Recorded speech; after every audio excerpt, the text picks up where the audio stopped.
پاڵەوانێتی یانەکانی کوردستان بۆ یاری تایکواندۆ لە ئاستەکانی لاوان و پێشکەوتوان لە کوڕان و کچان دوای چاوەڕوانێکی زۆر ئەنجامدرا لە پاڵەوانێکە 250 یاریزان لە 31 یانە بەشداری کردبوو.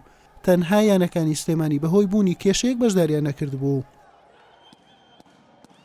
خۆی لە ڕاستیدا ئەو پاڵەوانێتی سەرتاسەری هەرێمی کوردستانە بۆ لاوان و پێشکەوتوان ئەنجامدرا و تاوەکو ئێستا زۆرترین بەشداربوو هەیە لەو پاڵەوانێتیە 31 یانە بەشداری کردی و زیاتر لە 250 یاریزان بەشداری کردە، بەڵام یانەکانی سلێمانی بەشداریان نەکردووە لەو پاڵەوانێتیە لە بەرچەند هۆکارێک و ئەو یاریە ئەو پاڵەوانێتیە ینی لە پاڵەوانەتەکانی مێژووی پاڵەوانەتەکانی کوردستان یەکەم جارە پاڵەوانێتیەک بەو شێوەیە بەشداربوونێکی زۆری تێدا بێت و واروها بە سیستەمی نوێی واقعی ئەلکترۆنی سەر و هوگۆ ئەنجام بدرێتن.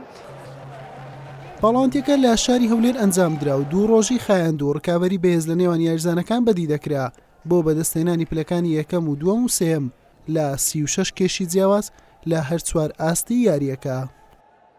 ئێمە بە 8 یاریزان بەشداریمان کردووە و یانەی نیشتیمان ئاستی پاڵەوانێتەکە بەڕاستی زۆر ئاستێکی بەرزی بەخۆ بینیوە.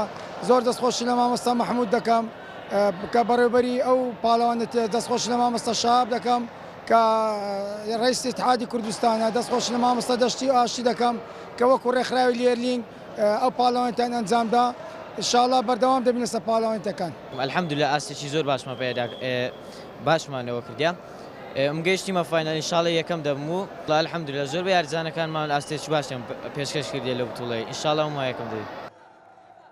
دوای تەواوبوونی پاڵەوانێتەکە لە کوڕان و ئاستی پێشکەوتوان یانەی خەبات پلەی یەکەمی بەدەستێنا و ئیتیحاد کەرکووک دووەم و چۆمان سێم، لە ئاستی لاوانیش نیشتمان پلەی یەکەمی بەدەستێنا و جیهان پلەی دووەم و چۆمان سێم بوو. لە کچانیش لە ئاستی پێشکەوتوان بروسک یەکەم و قەڵا دووەم و پێشمەرگەی هەولێر سێم بوون. لە ئاستی لاوانیش پێشمەرگەی هەولێر یەکەم و بروسک دووەم و تەناهی سێم بوون. حوسێن محەممەد، کەناڵی ئاسمانی پێام، هەولێر.